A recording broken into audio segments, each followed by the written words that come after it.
Good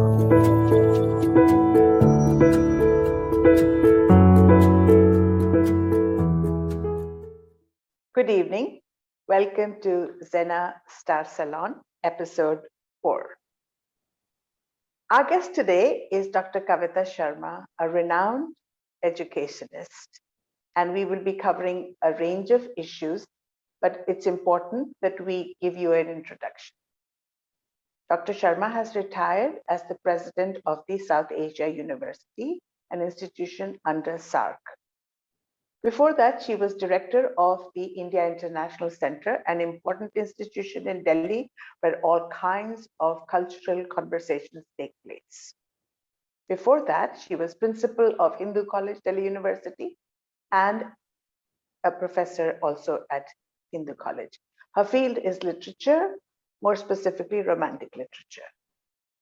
Of course, over the years, Dr. Sharma has acquired a lot of experience, a lot of insight, a lot of hard knocks, and we will be trying to understand what it is that the contemporary educational context in India needs. Dr. Sharma is so fortunate to have had her recent manuscript accepted for publication, which is on Nalanda University. Nalanda, of course, is an ancient university, and we will be covering the relevance or lack of relevance between Nalanda and the present educational context. I will call you Kavita if you don't mind. Yes, Welcome. of course. Sure. And thank you for that lovely introduction.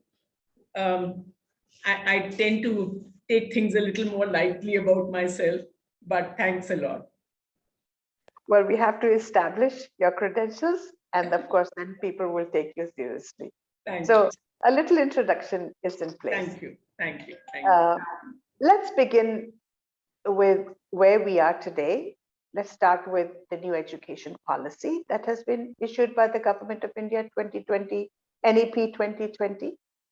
We'll try to work backwards and then come forwards again. Yes. So tell us, what's your perspective on the NEP, and can we at all connect Nalanda University or its legacy to this very important document? NEP is actually a very important document, and considering that the last education policy came in 1986, and then its implementation was, a document was there in 1992. So it has now come to 2020 when we have another education policy. I think it's a very aspirational and a good document, but we still don't have a clear roadmap on how we are going to achieve this. Some things are new in it. I mean, new in the sense it's back to future kind of a new thing. Because for the first time, the indigenous knowledge systems of this country have been acknowledged and have been made a part of vocational education. Now, I often say this, that India, and I'm not the only one, a lot of people talk about it, that India may not be a very literate country, but it's a highly educated country. And for centuries, people have survived on their indigenous knowledge systems, which have continuously grown. And, you know, we, with our colonial education system, the legacy of which carries on and is very strong, we always go and try and teach people in the villages or in the tribal societies. It's about time we try to learn something from them. You know, it is these societies, you know, it is the so-called educated people who have polluted the rivers, polluted the air. You know, everything that is worth living for is polluted. The forests are gone. You know, so many of these things are gone.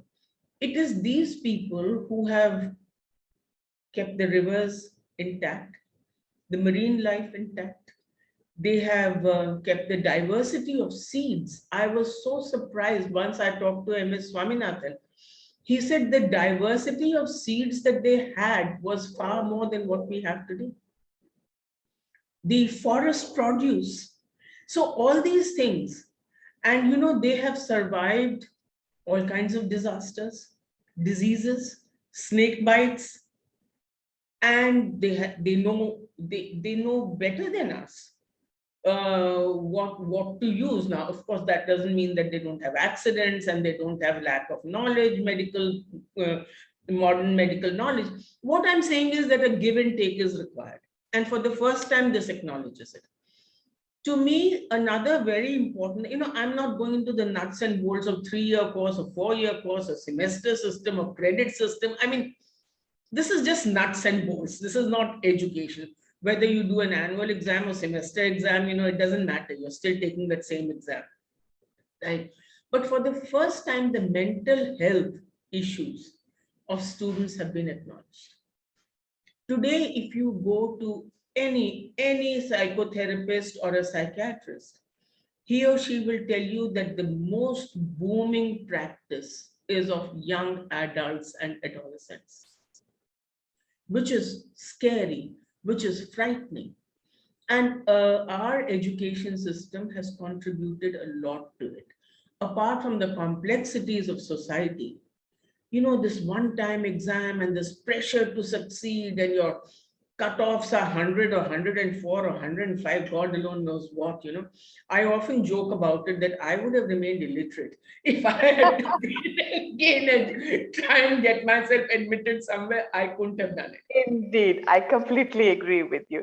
So So there we've has to be survived. a different mode of, but I think what this policy doesn't do is to try and figure out what you and I have once talked about also.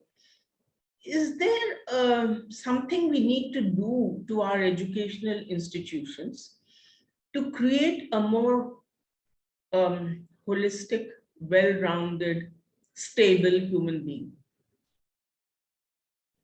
Yes, they talk of mentoring, they talk of setting up a whole complex mental health center and all that. That's not going to create necessarily stability. There has to be something else. So the crux of the matter is, and I'm repeating what you're saying, you began with talking about indigenous knowledge systems.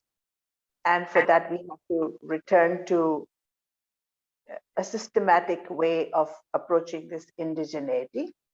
And we have to take this indigeneity forward towards a modernity, depending on how we will conceptualize it. So Exactly. we have to separate out the modernity that is the imitation of the West, whether it's Europe or North America.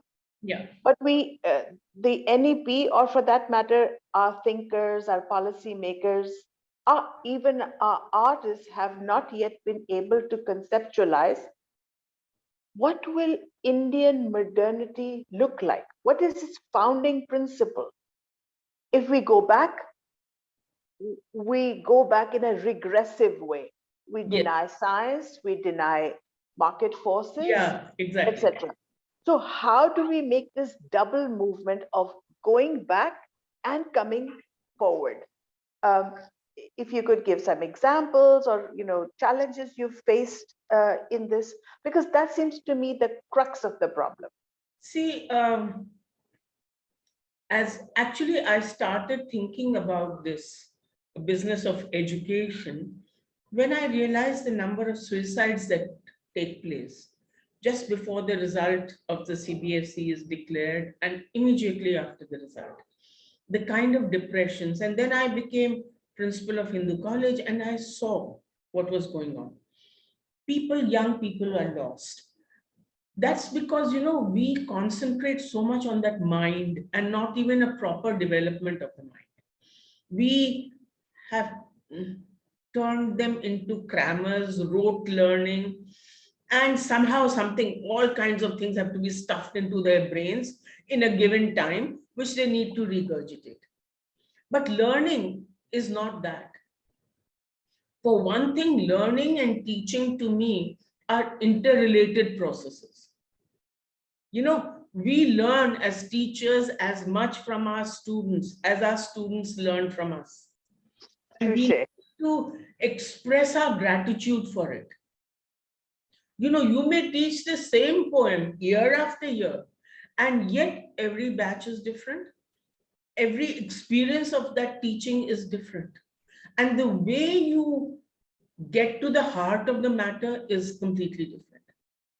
Now, I also saw that people, for example, in a prestigious place like Hindu College, come from all over the country. And there is no meaningful orientation on what to expect from each other. And there are all kinds of binaries that play out. The language, the pronunciation, oh, that person doesn't know how to speak English. A regular refrain from people. The rural-urban divide, the social mores that go with that rural-urban divide. Suddenly, they come from conservative families, and then they come and they find all these girls roaming around in diverse kinds of dressing. I remember a fight between two boys. Why were they fighting? Because this girl gave her notes to one boy who saw it as a signal that she was interested in him. And then another boy asked for her notes and she gave it. And so the two boys fought it out. Now, this is just nothing but cultural difference of cultural norms. So what I'm really trying to get at is, in the current context, we need to examine these binaries, and then they take to, there's a time for experimentation, but the kind of alcoholism, the kind of drug abuse, substance abuse that takes place on our campuses, we need to look at it not in a penal fashion, but why is it happening? So I'm reminded yeah. I'm reminded that when I entered St. Stephen's College, it was the year that the college had gone co-ed, and before that, it was a very exclusive male domain of very privileged young men coming from very good residential schools mainly. So there was a disproportionate distribution between men and women, even in the entering class, only 50 women to 150 men. And I had come from a coeducational high school, and I took coeducation for granted. But I realized that these young men, my peers, were simply not able to understand what it meant to have a young woman as a fellow learner in the classroom. They were not prepared to sit next to the women. I mean, it was a coeducational institution, but the classroom was gender segregated. The men sat on one side and the women sat on the other side. Yeah. And believe it or not, the young men who were senior to me, it was a common saying among them, at the prospect of young women or girls coming to St. Stephen's College, they said, we want them in our bedrooms, not in our classrooms. Yeah. And I thought to myself, what am I doing here? It was so traumatic, and it was so, talking about orientation, these young men needed to be oriented to co-education. Yeah. And all men, maybe a lot of boys and a lot of girls come from single-sex schools, and college all of a sudden is co-educational, and they don't know how to there is a greater level of social freedom, cultural freedom, etc., but they absolutely don't know how to handle it. And as a result, I've noticed that colleges and universities are seen as places that young men and young women get corrupted. Yes. You see? So it is unhealthy to begin with. And then, as you said, the academic pressures and the pressures of competition and the pressures of courting the right man or the right woman, winning the approval of the professor. And these are very difficult psychological issues, even in their late teen years. But at the age of 17, that's 17 right. or 18, That's right. That's right. It is phenomenally difficult. And yet we do not even have the space, not to speak of within the curriculum, we don't have the space in the co-curricular, in the extracurricular, in the social domain, whatever, to enable this transition to happen Yeah. smoothly. Now, one reason that I keep going back to some of our ancient traditions, see, there is this whole business of a theory of sheets, that a human personality is made up of different sheets.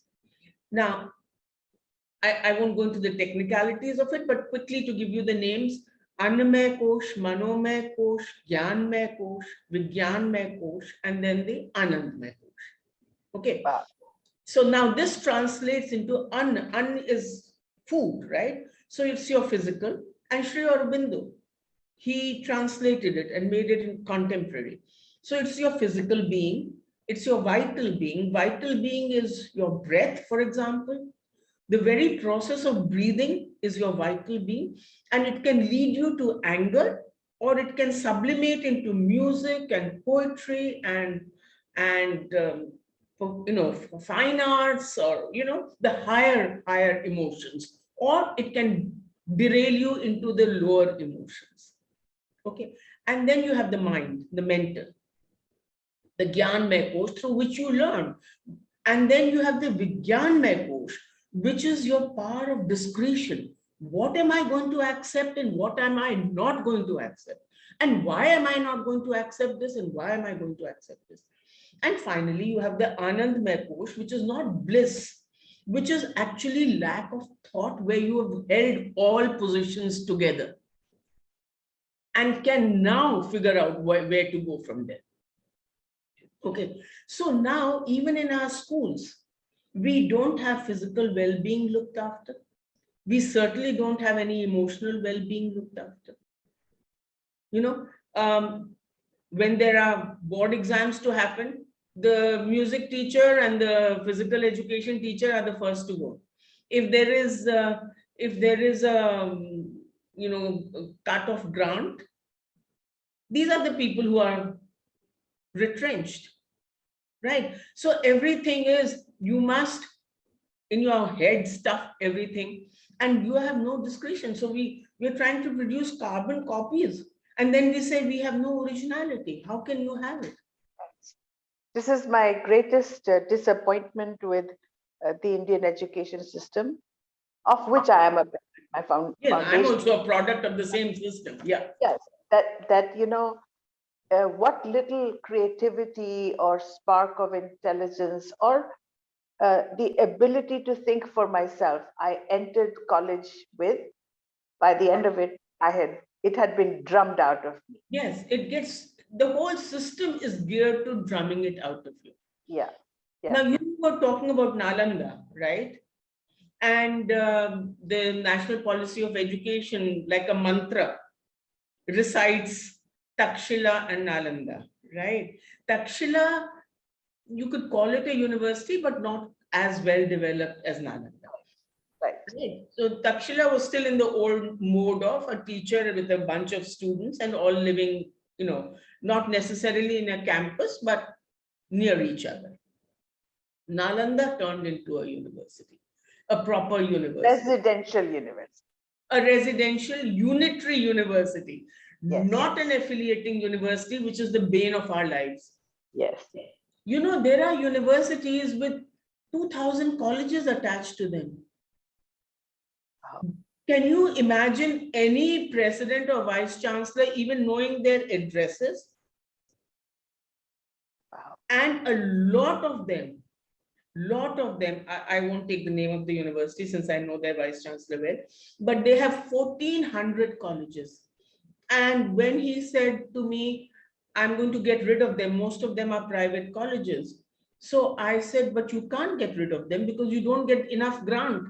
So you are sustaining yourself on the affiliating money that they are giving you annually and on the exams that they are asking you to conduct. How will you get rid of them? Then you will not have enough resources. So the process of accrediting the colleges and accrediting the degrees that colleges might give is left to the university. Hence, the affiliation is an important relationship. Is that what you're saying? Yes, but the university has other factors, no? Lack of resources, which makes it accept all these people.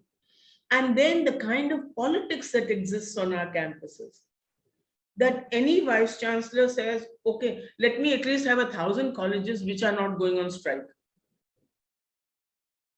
because my 300 are going on strike all the time.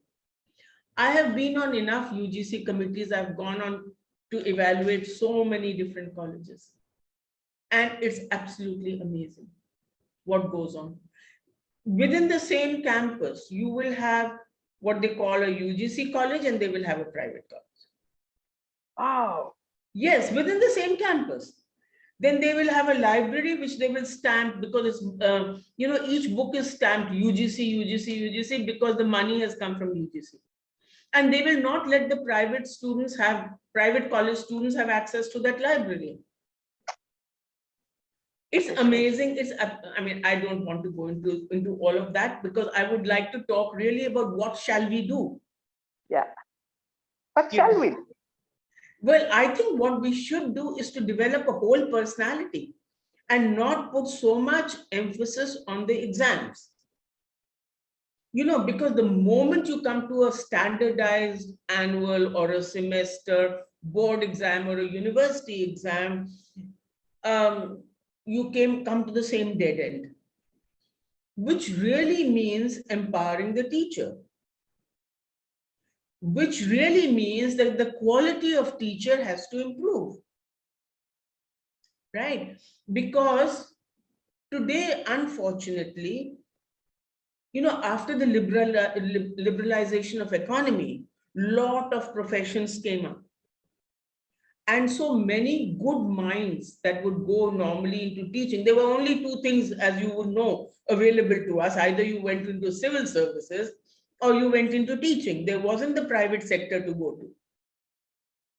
So there weren't professions like advertising or whatever, the corporate world didn't exist. Studies, media studies, journalism. journalism. All this never existed for us, right? So some very good minds actually went into teaching. Now, if you go into a classroom and you say, how many of you want to become teachers? You will not find a single hand going up. So in the hierarchy of professions, post-liberalization, it has fallen. And the answer is not just to go on increasing the pay scale.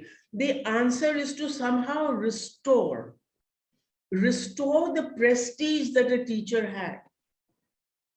Now, that's a catch-22, because unless the teacher becomes a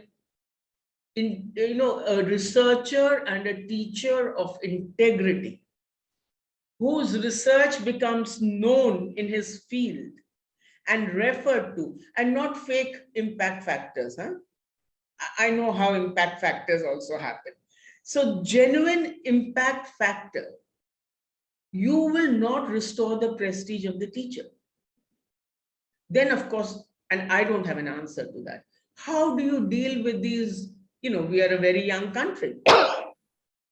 These a very young nation, thousands of students who want to come here. Yeah. So to me, the only way is to decentralize and let colleges and universities live and die according to what they produce. They will themselves gradually, it's going to be a painful transition, but gradually they will develop a reputation of good academic, or a particular department which is very good, a particular faculty who is very good, a particular teacher who is so good that people want to come from different parts of the world to study for that. I mean, why do you think there were people coming from Korea and China and Japan and what have you to Nalanda? They didn't even have a cart on which to come. They were walking 10,000 miles to reach Nalanda, where they would be able to study from the master. Now, we have such people in performing arts. You had a Pandit Bhimsen Joshi, you had a Pandit Jasraj, you have a T.M. Krishnan, so that's why you find so many of them with foreign students, because people who want to study music, they say, never mind the rest of it, I must study from this teacher. or an Amjad Ali Khan, you can go on naming them, or dancers. But in academics, where are they? Now, you may have them in nuclear scientists, and you may have them in space scientists, but I don't think people come to study from them only because they know a teacher there. So the prestige of teaching has to come back. And also, as we were talking before this interview, we've somehow lost the art of teaching because we are so circumscribed by the syllabus that is given to the teacher, that the teacher has to so-called cover the syllabus. That's and right. Convey information. We teach information. We don't teach knowledge. We certainly don't impart wisdom. We don't have an interactive relationship between students and teachers. And it's very difficult to bring back this thinking without a serious conversation on pedagogy. That's how right. to teach. I know that I taught I will say that I taught for a few years in Delhi University before I went to the US. I don't think I taught. I was just a channel that through whom information flowed from the syllabus to the student onto the exam. And it was a very deadening experience.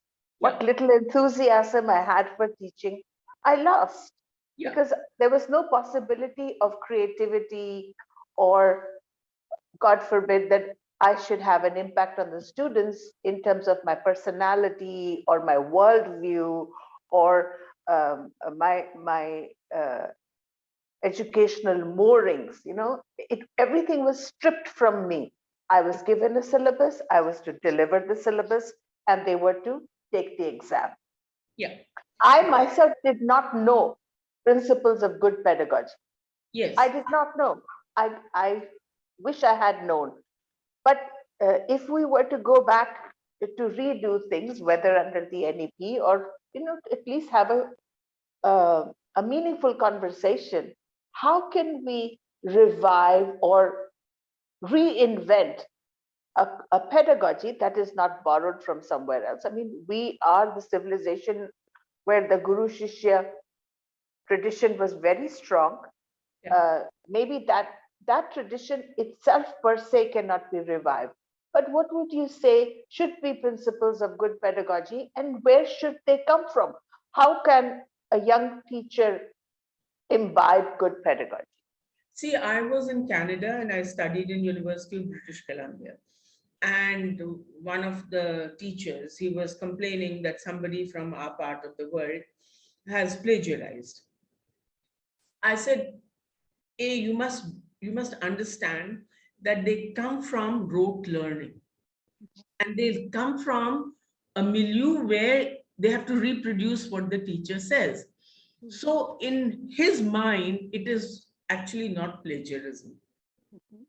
He's just repeating an article that his teacher or somebody he looks up to wrote. So look at it from that point of view. But then to come back to my beloved Nalanda, what was the pedagogy? I mean, pedagogy is scattered all over our texts. If you go to the Upanishad, what is an Upanishad? Upanishad literally means to come and sit by your teacher. Wow. That's the meaning of that word Upanishad. You come and you sit by your teacher. And how, we talk of the Socratic method, but all the Upanishads are just question answers. The student goes on asking and the teacher goes on replying, and then it opens up a conversation, which is what is missing in us. I mean, I'm sure you have taught here and I've taught here. It is so frustrating. It's a one-way channel. You just keep talking for 50 minutes or 55 minutes, and somebody is scribbling notes or not scribbling notes or doing whatever, have not even read the text. So they have left it for when the exam comes, we'll have a look at it, But to come back to our pedagogy, so as I was saying, if you go back to our mode of knowing, epistemology, it was Shravan, Manan, and Nididhyasan. Okay, Shravan is to hear, just listen to what is being said. Manan is to think about it. Is this right, wrong, before you question? And then once you have arrived at something, then it is Nididhyasan, is to put full intellectual power over it. Concentrate or meditate on it or whatever you want, name you want to give it, till it becomes a part of your being. To give a very mundane example, you drive, right? I drive. Now, after 20 years, when I sit in a car and I start driving, I don't have to relearn it. I haven't forgotten it because it's a part of my being, right? So a piece of knowledge has to become a part of your being. When it becomes a part of your being, who were the people who became great names? They were not the ones who reproduced what their teacher said. Once they had arrived at that stage where they had completely absorbed what had been taught to them, then they started thinking about it. So you were talking about and maybe differed widely. You know, there have been in Vedanta, there have been people who have completely differed from their teacher, opposite of what their teacher has written. Their own text is completely opposite of what their teacher has said. Why is that? And yet they will give you the whole lineage. You said the Guru Shishya Parampara, you will say from Adi Shankara, it went to who and so, went to so and so, and went to so and so, and went to so and so, and then it has come to me. Right. But I may differ. However, why do I take that lineage? A, it teaches me to be grateful for what I have heard and learned and meditated upon. And B, from this lineage, I have got the ability to now produce what I think. Now, originality cannot be an act of chance. I just think. Well, why do you think? What do you know of it? There has to be a why to it. No, it cannot be random thought. So it's like in music, you know, I sing a little classical music, and you are just given the framework of the raga, and you are given the framework of a tal, the beat system. After that, there is nothing written. Even on the stage, you are improvising. Within the four corners of that and coming back to that same rhythmic beat. So you have mastery over the rag, you have the mastery over the tal. It is only then that you can improvise creatively. But here, in our exam system processes that we go through, as you rightly said, we just dish out information, which is just memorized, and then it is just put in the exam, you get your marks, and then you forget it. You ask the student 2 months later, what did you read in this? Nothing. It's gone. It's a functional, transactional purpose that has been achieved.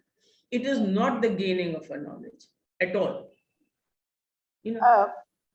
You mentioned a minute ago the word epistemology, and it happens to be my pet horse these days. What is it to know, or what are the modes of knowing? And it has struck me that the basic difference between knowing something in the Western epistemology and knowing something in Eastern epistemology are very, very different. So in the Western epistemology, the knower and that which she tries to know will never be one, right? The knower can be a very selfish, mean, lazy, undisciplined person who has flashes of insight into whatever, X, right? Whereas in Eastern epistemology, to know and that which is known, they come together.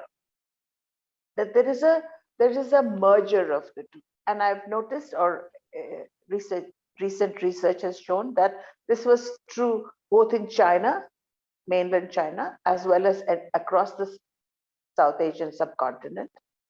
And while we are constantly using the West as a sounding board, वो जो करते हैं हम नहीं करेंगे, या वो जो करते हैं हम उनके बराबर का करेंगे. अरे, stop using the West as a sounding board. Why don't we collaborate with places where there is a similarity of methodology? You know, I mean, for me, the most fascinating thing about Nalanda is that so many scholars from the Chinese mainland came to Nalanda. They took something from here, they brought something here. And why is it that we cannot form a partnership on epistemological grounds between China and India? All is politics. All is politics. All is who will dominate whom, who is the leading power in Asia. It is rivalry. There is no, and it's a pity because these are the two ancient civilizations who have so much to offer each other. But in this politics, we will not do it. Now, there are at least two journeys of knowing. One is something is objective in front of me, and I analyze it, I know it. It has nothing to do with who I am. The second, so that's a journey from outside to inside. The second is a journey from inside to outside. Like Plato said, everything is already within you. Vivekananda said, everything is already within you. All you're doing is to manifest it in different forms. So that's a journey from within to outside. That is why in our episteme, you are a microcosm of the macrocosm. So if you want to understand the macrocosm, you better understand the microcosm. You better understand yourself. And that's why all these kosher theories and everything came up, that you try to understand yourself. When you understand yourself, you will understand what is sustainable development. You will understand what is good food. How do I grow good food? Now, there's a very interesting story, and I forget in which Upanishad, where this guy was just not able to get to the academe part of it. So his teacher said, okay, you go with 2 cows, and when you have, and go and do trade. When you have 100 cows, you come back to me. Okay, so he started off. Then he learned so much, because now with 2 cows, how is he going to grow into 100 cows? So he started selling milk. He learned trade. He learned commerce. He learned how to add on, little calves and how to make them, with that money, and when he had 100 cows, he was a master at the art of animal husbandry. Right. So one way was also by doing. That's why we produced master craftsmen. They did not necessarily have the literacy, but look at the precision of design, of color. Without any graph, it's all in your mind. Right? So this journey of knowing from inside and to outside involves your very being. It's what Shakespeare did. I mean, to come to a Western example, Shakespeare is Othello, Shakespeare is Iago, Shakespeare is Desdemona. You don't know who is Shakespeare. So it is entering into the person so deeply. So when Keats was asked, what is your poetic process? Since my subject was the romantics, he said, when a sparrow comes and pecks at my window, I become the sparrow. There's no more Keats left. So this knower and the known, right? Again, I know my time is up, but I'm going to quickly tell you this. See, there are at least 2 ways. We say with God, samadhi with God, right? With a higher power, whether you call it God or energy or superpower or Superman or whatever, so many different names are given to it. One is through dhyan, which is you just go deep within you. And what happens when you concentrate on this higher energy, then you are finished. You are no longer there. You become energy. You become just that energy. And the other is the bhakti, where you devote yourself like a Meera or a Surdas. Then also you are not there. It is only what you have devoted yourself to. So So, it's the same with like people like Marie Curie. I was reading her life. Everything was radium. Everything was, there was no Marie Curie. Her husband died and she was still working at it. She got radiations and she was still working on it. So there was no Marie Curie that how am I going to preserve myself? Oh, and am I going to get any payment for this or what will happen to me? No. So to develop that level of intellectual curiosity where you will want to do something irrespective of what are the obstacles in your way, because you just love it, you just want to do it, you want to become a part of it. So whether you take the objective method of, okay, I'm going to just think about something else until I become that something else, or you take the subjective method that I will just devote myself to something and I will become that something. so do you think that under the aegis of the NEP 2020, it's possible that we might give at least our college students a grounding in these very key concepts that emanate from our pedagogy, our tradition, our epistemology? Is that even viable that we introduce these It concepts doesn't to find a the? place there, right? It doesn't Why find a not? place there. Why can there not be an introduction to higher education course for everybody before they jump into higher education? Well, it doesn't find a mention there. It's not part of the vision. Well, I mean, aren't Tagore you and had this, I right? aren't Tagore you was and I going to hammering China. out this vision? This is considered so esoteric. It is not esoteric. It has a direct application. Right. I mean, what was Tagore doing? Tagore was doing exactly that, isn't it? Aurobindo did exactly that. It's when you concentrate on the person and say, okay, now you develop this so that you will move ahead in your chosen field like this, then only will you do it. But now what we say is, if you get these many marks, you'll get to post-graduation. If you get this, then you will get, if you publish whatever, 2 papers and you attend 4 seminars, you will have so many points. So it's all transactional. Where is the vision that if you know this, if you actually are a master of this, it doesn't matter whether promotions and all just come as a corollary, but they have become the be and end all of all our exercise.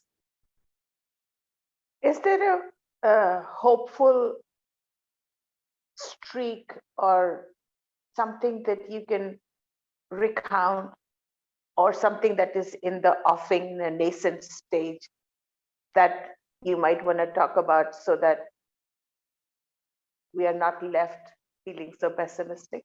See, CCRT, Council for Cultural Research and Training, tried this.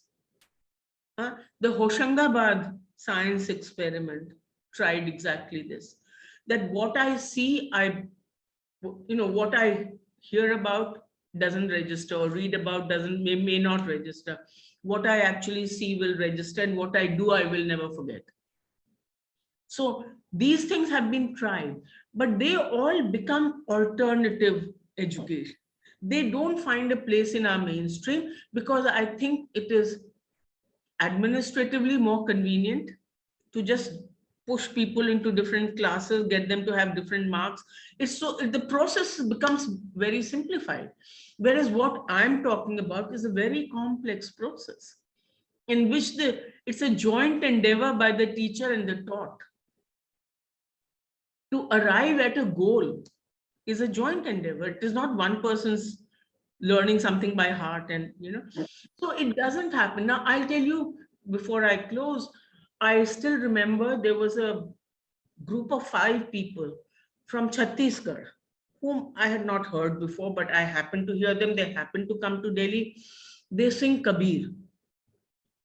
Nobody knew about them. So I said, oh, I must have you sing at Hindu college. And they said, but we have a program in the evening tomorrow, and then we are leaving. So I said, well, just come and sing at lunchtime at 12:31. And everyone told me, you are absolutely crazy. Who's going to come? Hostlers will go away to have their food, and others will take the university special and go away. It happened to be the 6th of December, which was the day of the Babri Masjid.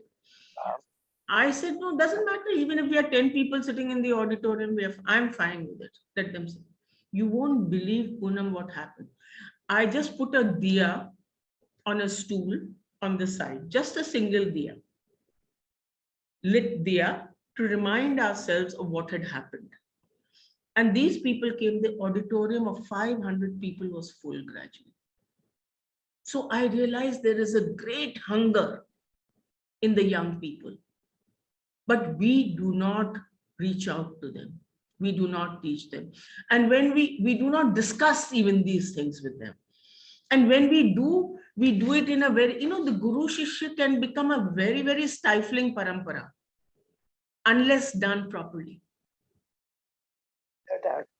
And with that, I want to sort of round off our conversation. So this show, XENA Star Salon, has 4 themes. We've touched actually on most of them. Of course, alternative education is one.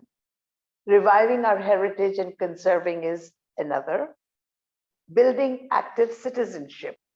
We've not talked about this, but alongside the process of education, we have to teach the basics of democracy and self-rule and self-determination. Well, if you have mastery over yourself, yes, you will be a good citizen and you will make a good society. Absolutely. Yeah. And the last one is how to build a post-COVID lifestyle. So if there's been a major break in our lifestyle, whether it is because of curfews or social distancing, we have to use this break in a way that we think of another way of living. So we use this break to constructively move forward rather than lapse back into bad habits of what we were doing. This is a great opportunity. We can reach out anywhere in the world. Yes. And we can discuss what we want. Yes. So, I don't think we should close it down even post-COVID. No, not at all. It is an ongoing process. But what I'm saying is that because we've been forced to take a break, that break should be used to go in a slightly different direction, look back and then look forward. Yes. And so I was going to introduce these 4 topics at the beginning, but this has been a good way to sort of round it off. And you've been so stimulating so that even inadvertently, we've covered everything that we wanted to. I want to thank you for this absolutely brilliant and stimulating conversation. Thank you very much. And we need to get together and you can edit that much out. I don't think I will edit anything out. Thank you. Goodbye. Thank you. Thank you so much. Okay. Bye-bye. Bye-bye. It was great being here. It was absolutely wonderful. Of course. Thank you. Bye-bye.